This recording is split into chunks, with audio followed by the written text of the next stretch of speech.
Reis, capítulo 17.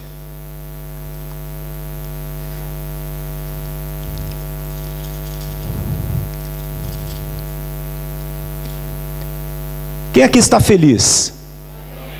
Quem aqui está triste?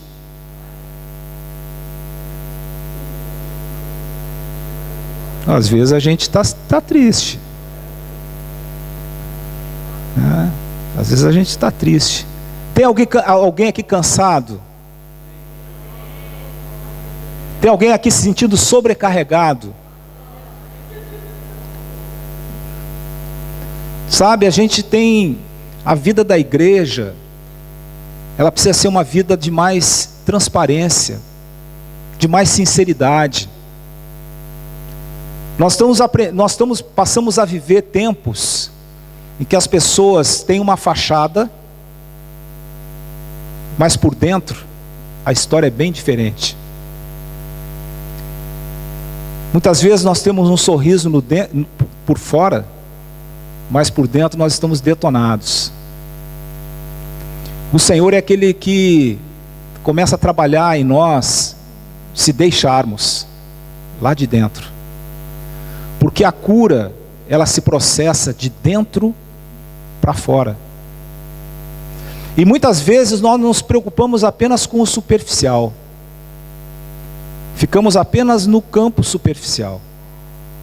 Muitas vezes nós não deixamos que o Senhor vá mais fundo em nós. E eu estava lembrando que a nossa constituição, Deus nos criou como pessoas tripartidas, vamos dizer assim. Nós somos corpo, alma e espírito. Nosso corpo se relaciona com o mundo. O nosso corpo é carne e se relaciona com o natural. A nossa alma é onde residem as nossas vontades, as nossas emoções, os nossos sentimentos. E o mais profundo de nós é o nosso espírito, que Deus criou para que nós nos relacionemos com Ele. A nossa alma fica entre, vamos dizer assim, se a gente pudesse fazer um gráfico, a alma fica entre o corpo e o espírito. A alma ela pode estar mais inclinada para as coisas da carne ou mais inclinada para as coisas do espírito. Depende de como nós deixamos Deus trabalhar em nós.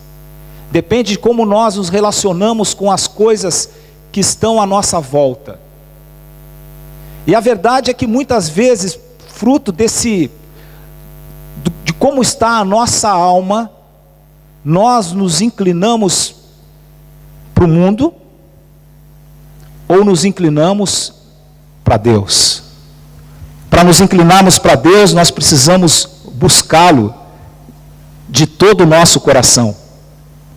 E as situações que nós vivemos no nosso dia a dia, que muitas vezes nos pressionam de uma forma tal, se nós não estivermos constituídos de Deus, nós vacilamos.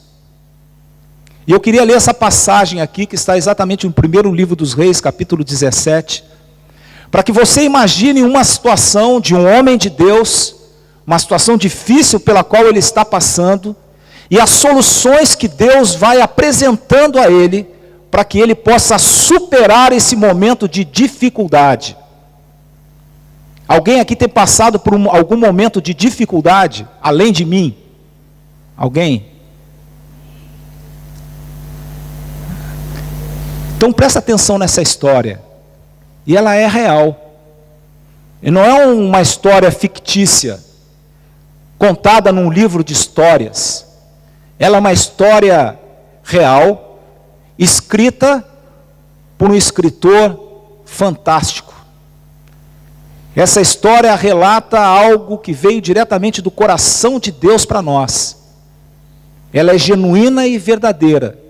E ela traz edificação para as nossas vidas.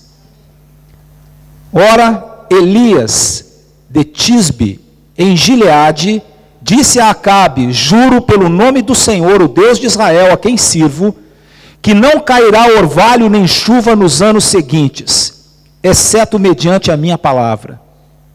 Depois disso, a palavra do Senhor veio a Elias: sai daqui, vá para o leste e esconda-se perto do riacho de Querite, a leste do Jordão.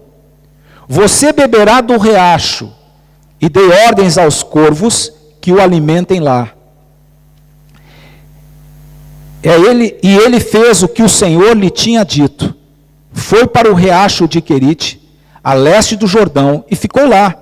Os corvos lhe traziam pão e carne de manhã e de tarde, e ele bebia água do riacho. Algum tempo depois, o riacho secou-se por falta de chuva. Então a palavra do Senhor veio a Elias: vá imediatamente para a cidade de Sarepta de Sidom e fique por lá. Ordenei a uma viúva daquele lugar que lhe forneça comida. Versículo 10, e ele foi. Quando chegou à porta da cidade, encontrou uma viúva que estava colhendo gravetos. Ele a chamou e perguntou: pode me trazer um pouco d'água numa jarra para eu beber? Enquanto ela ia buscar água, ele gritou: por favor, traga também um pedaço de pão. Mas ela respondeu: juro pelo nome do Senhor, o teu Deus, que não tenho nenhum pedaço de pão, só um punhado de farinha num jarro e um pouco de azeite numa botija. Estou colhendo uns 2 gravetos para levar para casa e preparar uma refeição para mim e para o meu filho, para que comamos e depois morramos. Elias, porém, lhe disse: não tenha medo, vá para casa e faça o que disse. Mas primeiro, faça um pequeno bolo com o que você tem e traga para mim. E depois, faça algo para você e para o seu filho. Pois assim diz o Senhor, o Deus de Israel: a farinha da vasilha não se acabará, e o azeite da botija não se secará, até o dia em que o Senhor fizer chover sobre a terra. Ela foi e fez, conforme Elias lhe dissera. E aconteceu que a comida durou muito tempo, para Elias e para a mulher e sua família, pois a farinha na vasilha não se acabou, e o azeite na botija não se secou, conforme a palavra do Senhor proferida por Elias. O Senhor continua falando, ministrando às nossas vidas e aos nossos corações. Nós precisamos de Ti, Senhor. Senhor, hoje nós queremos dispor totalmente o nosso coração e colocá-lo nas Tuas mãos. Senhor, hoje nós não queremos, Senhor, que a palavra fique só no nível das emoções, mas que ela vá a fundo, Senhor, e toque no nosso espírito. Nós precisamos sim de cura, Senhor. Nós precisamos sim de um lavar regenerador do Teu Santo Espírito sobre as nossas vidas. Nós precisamos sim, Senhor, de um novo ânimo e de uma nova disposição. Muitas vezes, Senhor, nós temos olhado para as dificuldades e temos parado, Senhor. Ó Deus, mas hoje nós queremos sim ouvir a Tua voz e prosseguirmos para o alvo, Senhor. Ó Deus, para que se cumpra em nós as Tuas promessas de sermos muito mais do que vencedores, em nome de Jesus. Que não seja a voz do homem, mas que seja o falar do Teu Espírito às nossas vidas e aos nossos corações, em nome de Jesus. Amém. Aleluia. Mas por que eu estava falando de corpo, alma e espírito? Por que eu estava falando de emoções? Por que eu estou falando dessa situação de Elias, relatada aqui no primeiro livro dos Reis, capítulo 17?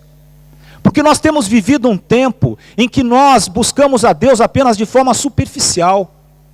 Nós apenas buscamos a Deus no nível da nossa satisfação da alma, do nosso prazer momentâneo. Sabe, nós vivemos um tempo em que a igreja, de uma forma geral, não estou falando Ministério Novo Tempo, mas a igreja do Senhor, de uma forma geral, ela tem buscado emoções, ela tem buscado pão, ela tem buscado alimento, mas não tem buscado o genuíno alimento, não tem buscado o pão verdadeiro que desceu dos céus, que é o próprio Senhor. Muitas vezes nós participamos de um culto, nós pulamos, nós dançamos, nós vamos à frente, tenho vontade de gritar, tenho vontade de dançar, tenho vontade de correr, fazemos tudo isso. Mas quando passamos por aquela porta, a vontade que nós temos é de morrer. E o Senhor deseja trabalhar no nosso coração. Ele deseja que nós entreguemos o nosso coração nas mãos dele. E diz assim: Senhor, cuida do meu coração. Porque o meu coração, Senhor, está amargurado, o meu coração está triste, o meu coração está pesado. Senhor, a tua palavra é mais cortante que uma espada de 2 gumes, capaz de separar juntas e medulas e a alma do espírito.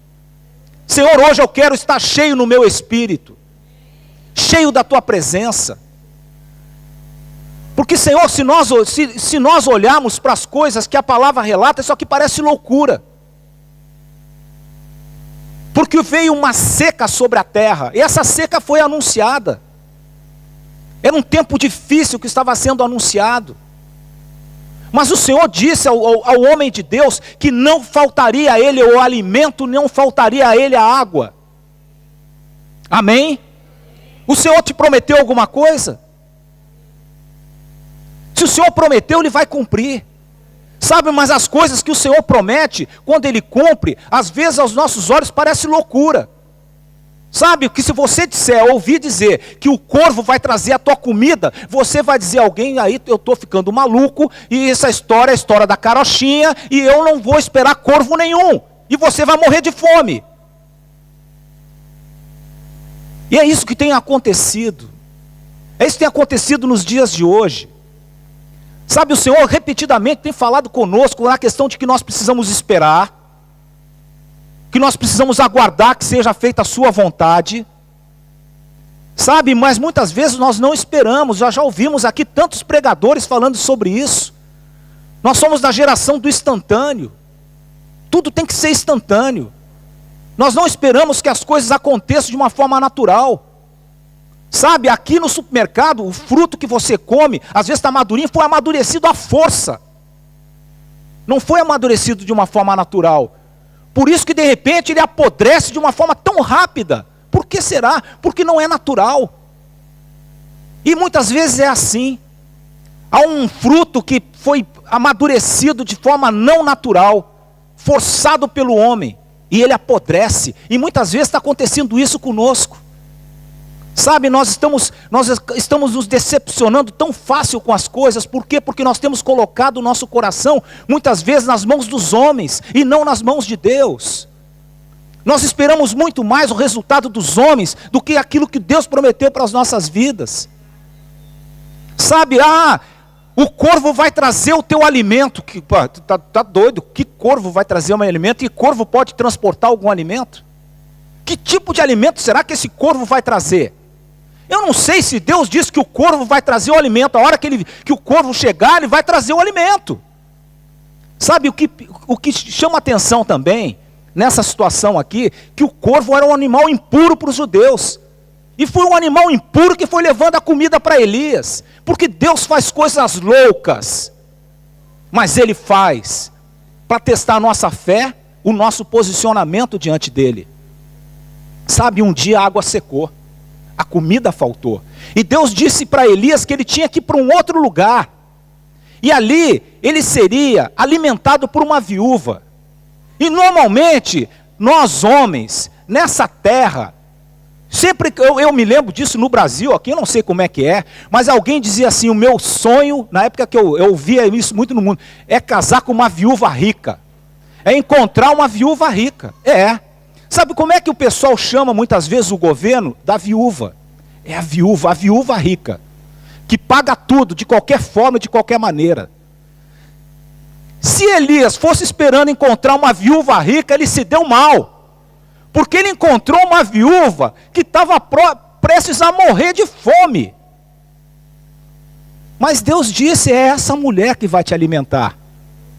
Sabe, e se Elias fosse segundo o coração dele, ele olharia para aquela mulher cheio de compaixão: mulher, Deus disse que é você que vai me alimentar, mas do jeito que você está, eu não sei.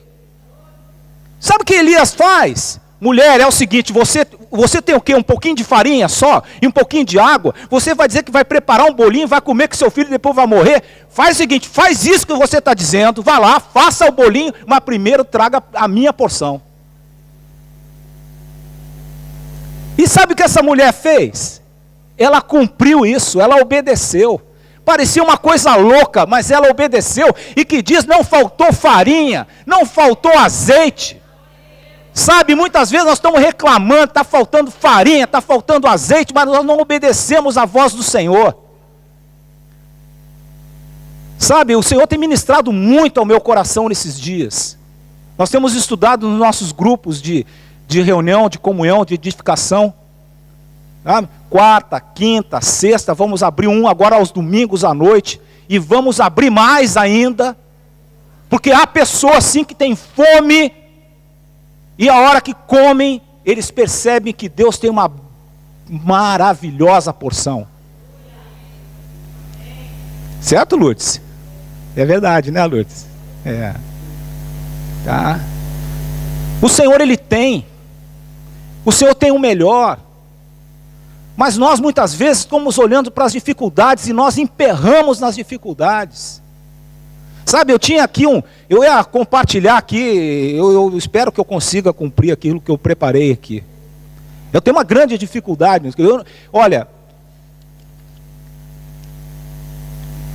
eu tenho lutado muito nesses dias, sabe, porque às vezes vem a seguinte pergunta ao meu coração, e eu vou fazer essa pergunta para você. Quem aqui quer estar no centro da vontade de Deus? Quem aqui, eu perguntei quem quer estar, quem aqui está no centro da vontade de Deus?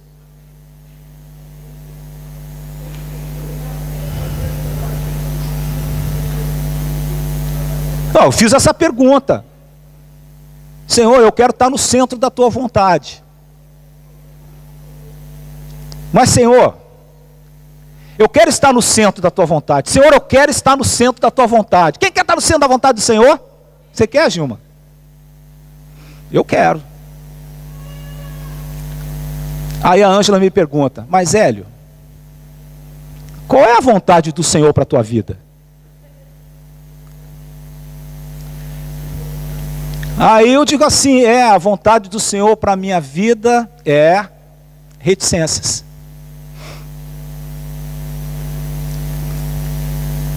O Senhor nos chama para fazer alguma coisa, nós não fazemos. O Senhor nos chama para falar alguma coisa, nós não falamos. O Senhor nos chama para agir de uma forma, nós não agimos. E depois nós estamos no centro da vontade de Deus. Quando nós estamos no centro da vontade de Deus, nós somos prósperos. Não prósperos segundo a prosperidade do mundo, mas nós somos prósperos no Espírito. E se nós somos prósperos no Espírito, nós produzimos os frutos do Espírito. Nós somos pacientes, longânimos, amorosos. Andamos por sobre a água, cheio do Espírito. Prosperidade no Espírito. Quando eu estou no centro da vontade do Senhor, eu sou próspero no Espírito. Diz mais a palavra, que quando nós estamos no centro da vontade dEle, há paz no nosso coração. Se o meu coração está angustiado, se o meu coração está amargurado, se eu estou ali com o coração apertado, é porque alguma coisa não está ajustada em relação à vontade de Deus para a minha vida. Porque a vontade de Deus para a minha vida é que eu tenha uma vida abundante. É ou não é? Uma vida feliz. Uma vida frutífera. Produzir frutos. Amanheço todo dia emburrado com a vida. Oh céus, mais um dia. Lá vou eu para ter que enfrentar novamente o 18ão para ir não sei para onde. Eu tenho que esperar lá o Wilden Junction, já vi aqui no celular que o trem está atrasado. E aí a gente começa, parece assim, meu Deus. Sabe? E aí eu volto a um princípio que eu aprendi ainda, tá? Lá nos bancos escolares do Exército, porque lá o Exército ensinou muita coisa interessante, aplicáveis para a nossa vida cotidiana, inclusive para a vida da igreja. O Senhor é o Senhor dos exércitos. E ele dizia que quando você se sente mal, se você está se sentindo um pouco perdido, desorientado, a primeira coisa que você tem que fazer é parar, pô. Para! Fica correndo de um lado para outro. E que vai fazer o quê? Eu não sei, eu tenho que andar, eu tenho que fazer. Eu não consigo ficar quieto, eu não consigo ficar parado. Para! Começa a se alimentar, sabe? Porque às vezes nós estamos comendo o alimento errado. Ou você está comendo o alimento certo? Coma o alimento genuíno, e o alimento que o Senhor quer nos dar é a sua palavra. Temos tempo para tudo, menos para ler a palavra. Saímos com tanta pressa de casa que nós não oramos mais. Não, eu oro no trem. Eu tenho um momento genuíno, perfeito de comunhão no trem. O trem lotado lá e tal, pisa no seu pé e tal, e você está orando. Oh, bênção! É assim? Vamos cair na real. O Senhor diz que nós precisamos de um tempo com Ele, de nós nos aquietarmos. Aí, meus queridos, não sejam religiosos. Sabe, que você para orar ao Senhor, você precisa botar uma gravata, botar um terno, que você vai entrar na presença de Deus melhor. Não é isso não. O Senhor não está olhando a tua roupa, não está olhando para a tua aparência, o Senhor está olhando para o teu coração. E é tempo de nós nos... sabe, eu gosto de orar, caminhando, eu gosto. Às vezes eu não sei, porque passei do lugar que eu estava indo, não importa, eu volto. Mas estou falando com o Senhor. Eu sento na poltrona, fico lá assim, ó. Hoje, cedo de manhã, antes do culto, fiquei lá sentado. Botei uns hinos que eu gosto, fiquei ali. Que coisa preciosa o Senhor falando conosco. Na hora de a gente parar, de ouvir a voz do Senhor, nós não temos tido tempo para isso. Se nós não ouvirmos a voz do Senhor, nós não nos alimentamos. Nós vamos começando a perder aquilo que o Senhor tem de precioso para nós. Então pare, se alimente. Mas antes de você se alimentar, uma outra coisa que você precisa fazer: senta, te aquieta. Não adianta ficar querendo, eu parei, mas vou comer em pé porque eu estou com pressa. Não, senta. Aí você se alimenta. E quando você começa a se alimentar, você vai pedindo para o Senhor, porque o Senhor fala através da sua palavra. O Senhor vai ministrando, olha, ele pega e abre, como eu abri aqui no Salmo 128, abra aí no Salmo 128.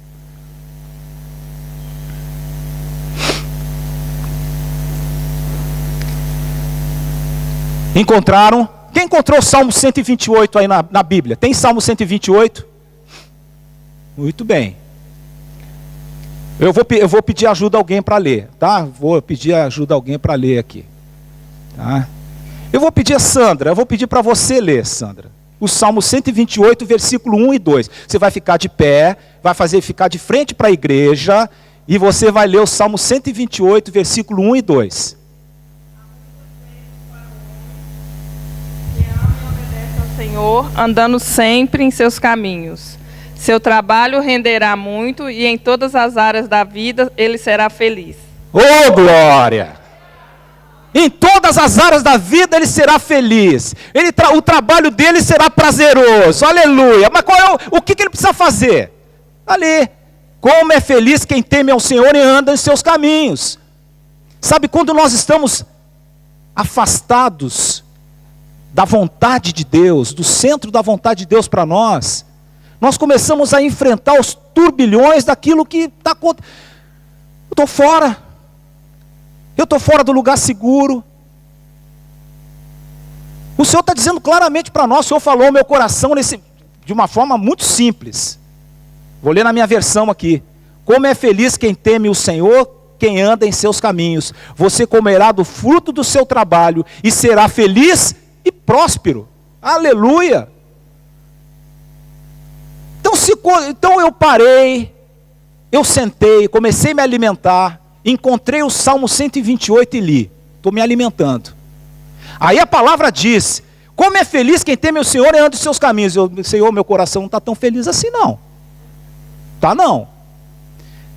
Você comerá do fruto do seu trabalho e será feliz e próspero. Senhor, o fruto do meu trabalho, eu acho que não foi o Senhor que amassou não.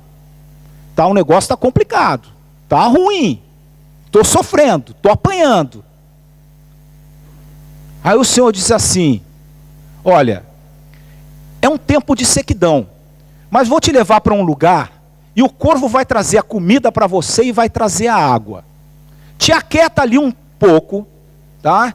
E vai chegar um momento em que a água vai acabar também. Meu, misericórdia.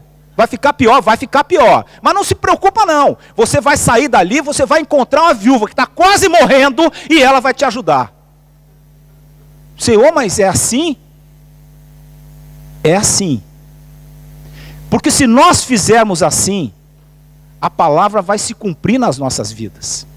Se nós fizermos assim, nós seremos bem-sucedidos. Se nós fizermos assim, nós vamos ver o resultado. Se nós fizermos assim, como ela fez, o que Elias dissera, o que a palavra diz, comida durou por muito tempo. Para Elias? Não. Para Elias e para ela. E para a sua família, pois a farinha na vasilha não se acabou e o azeite na botija não se secou, conforme a palavra do Senhor proferida por Elias. Meus queridos, é tempo de nós revermos os fundamentos da nossa vida. Se eu não estou feliz, alguma coisa está acontecendo. Porque o Senhor, o nosso Deus, Ele diz que nós teríamos uma vida feliz e abundante. Ah, mas a vida nós vamos passar sim por dificuldades. Eu sei que nós vamos passar por lutas e por dificuldades. Mas mesmo na luta e na dificuldade nós podemos ser felizes, porque nós sabemos que o nosso coração está nas mãos de Deus. Isso que faz a diferença. Eu saber que eu estou sofrendo no lugar, mas estou sofrendo porque eu estou fazendo a vontade de Deus. Mas sei que aquilo ali é por um instante. Porque o Senhor vai me levar a um novo nível. O Senhor vai me levar a um lugar mais alto. Mas quando eu descubro que eu estou fazendo algo por desobediência a Deus, e estou apanhando por isso, eu vou continuar apanhando? Eu vou chegar, Senhor, eu vacilei. Senhor, eu errei. Senhor, eu me precipitei. Senhor, não era para ir, Senhor, para Tarsis. Era para ir para Nínive. Está aí, Senhor. Eu resolvi ir para Tarsis porque a cidade era melhor, era mais bonita, as coisas lá eram mais eficientes. Quase que o navio está indo ao fundo, está todo mundo aí reclamando. Senhor, para onde eu vou? Fui parar na barriga do peixe. Leia a história de Jonas. Mas o que fez Jonas dentro da barriga do peixe? Ele se arrependeu. E quando ele se arrependeu, Deus o colocou num outro lugar, dentro do seu propósito. E Jonas foi para onde deveria ter ido. Ele foi para Nínive e pregou a palavra.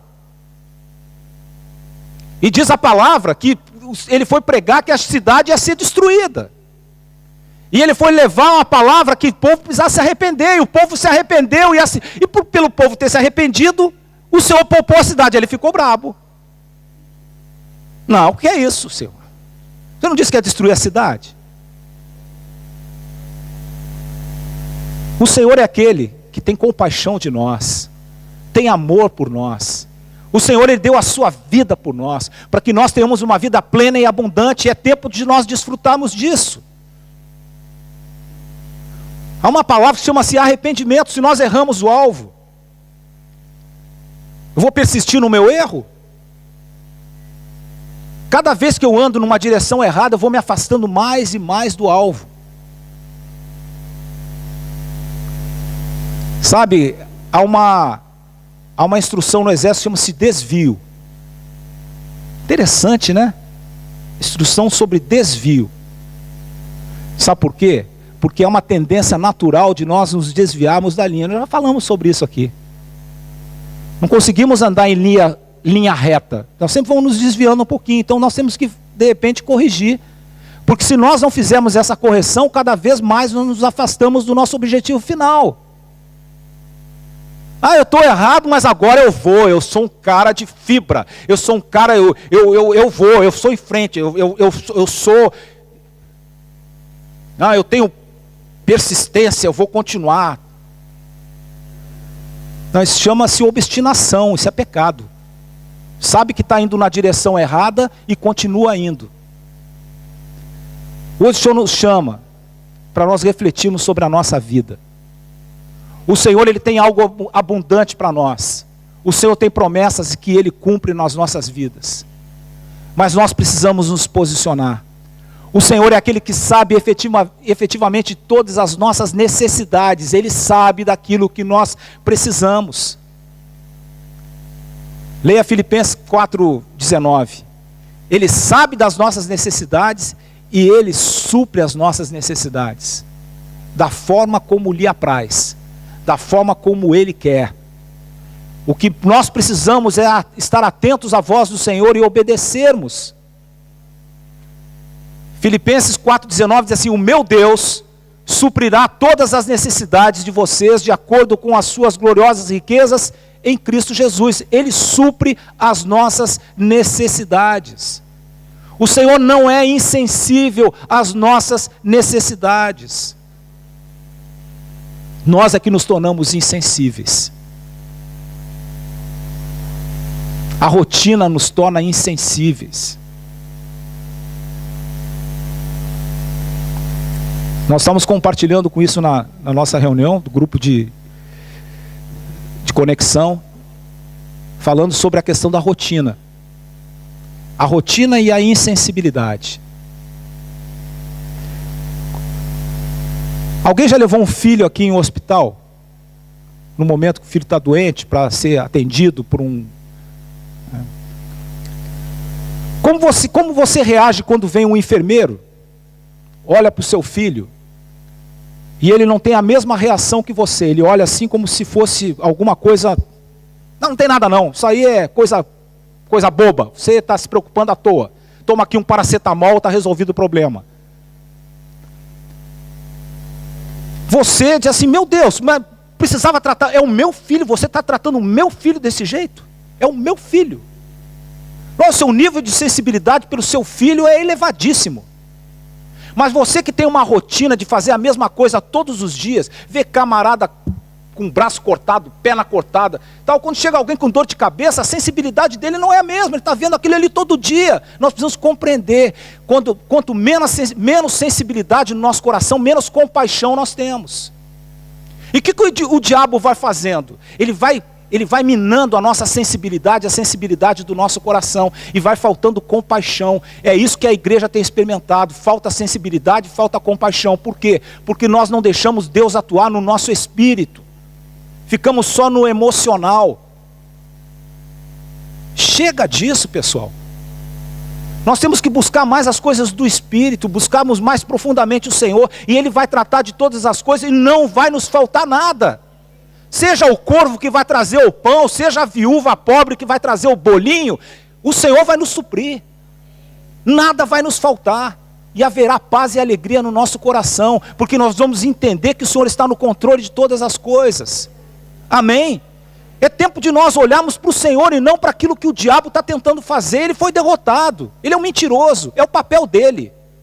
O papel dele é tentar nos desestabilizar, o papel dele é tentar nos tirar toda forma de sensibilidade. Eu não ligo mais para essas coisas não. Estou cansado de ver isso. Claro, você ficou cansado de ver as coisas, sua sensibilidade foi a um nível baixo, e você já não tem as reações que o Senhor espera que você tenha, de compaixão pelo teu irmão que está sofrendo. Sabe, está faltando isso na vida da igreja. Sabe, nós não nos condoemos mais quando alguém está passando por luta, por dificuldade. Eu também já passei por isso. A gente diz para nós mesmos, Londres é assim mesmo, depois resolve. E quanta gente está desesperada. Pessoas que chegaram agora, estão passando por crises muitas vezes, mas a gente que está aqui há 10 anos, né? Não, essa é natural, é assim mesmo. Aguenta firme que depois passa. Não te vira. Não, no meu tempo era difícil. Por que eu vou tornar as coisas mais fáceis para você? Sabe, tem que mudar isso. Tem que mudar. Não, eu comecei de baixo, você tem que começar de baixo também. Que é isso? Sabe, o Senhor vai nos levando a níveis mais altos. Eu chego num nível mais alto, daqui eu não posso mais avançar, cheguei no meu limite. O Senhor diz, Hélio, aqui é o teu limite, você chegou num ponto mais alto. Que eu quero que aquele que venha depois de mim, ele não comece lá da onde eu comecei não, ele comece da onde eu estou terminando a minha carreira. E assim nós vamos avançando. vai passar o bastão, aí o cara volta toda... Não, se você olhar uma corrida de revezamento, o cara começa da onde o outro terminou, pô. E na igreja a gente quer não, né? Eu passei por essas experiências e é bom que você passe por tudo isso também, Adma. Ah, você tem que aprender. Não. Sabe, nós temos que mudar a nossa mentalidade só vai mudar com Cristo em nós. Ele torna a nossa mente nova, Ele renova a nossa mente. Chega de nós andarmos na velharia. Velho já chega eu. Estou em crise, vou fazer 57 anos. O Senhor